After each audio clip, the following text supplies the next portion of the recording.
If you said, whoa, what happened to Adobe Dreamweaver CS4? In this video, I'm going to show you using Dreamweaver CS3 and show you why Dreamweaver CS4 is so much better. Now, there's a major problem with Dreamweaver CS3, and this is where people have been able to screw up their code majorly when using CS3 versus CS4. It used to happen so that when you would select text and just go ahead and choose the font or style or text color, it would automatically make styles for you. And this is a really bad idea, and let's show you why. Open up your CSS panel and make sure that you can see all, and then select some text and change something about it. I'll change that to make it blue. Let's see, maybe I'll select that again. I want to change it, give it a different font. With the next slogan down, I'm going to change that and make it kind of a different color blue. And I'm not trying to choose like good colors in any way, shape, or form. Maybe I'll make its size a little different, and I'll give it a different font as well. Maybe with my links, I want to try and give them a special color. And I try and give them a color, and for some reason they didn't change. So, what's happening on there? We'll look at that later. Maybe with the other heading, I want to go ahead and give this not a style, I want to give it a color. I want to make it red, except for context heading. And with that particular one, I want to make it a different font and give it a different color. With this paragraph, I'm going to go ahead and give it a color because I want paragraphs to be kind of dark gray instead. This paragraph, or that particular heading, I want to make it a special color.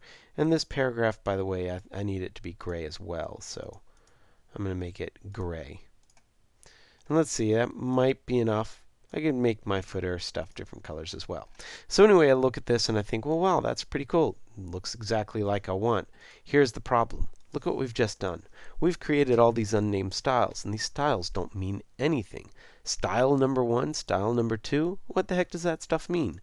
If we go and look at our code, you'll notice that we have class-itis all over the place. We have H1, class equals style 1. H2, class equals style 2. This has list, class equals style 3, style 3, style 3, style 3, style 3. This is exactly what not to do when doing web design. So what we're going to do is we're going to look at what CS4 has done to change this so that you won't have this problem. Now, if you don't have access to CS4, it's totally fine.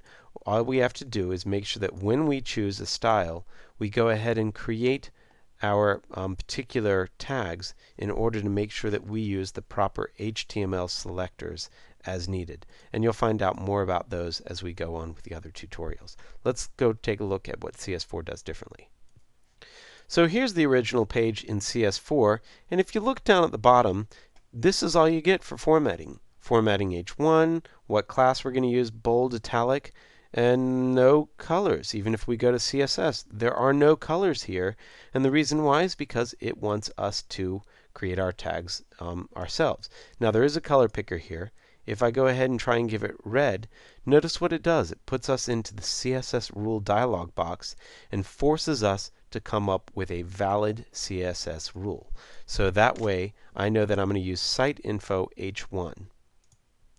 That way it is creating a proper style. Instead of giving us class-itis, it has not changed our code at all.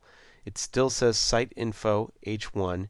It's just created the proper type of selector.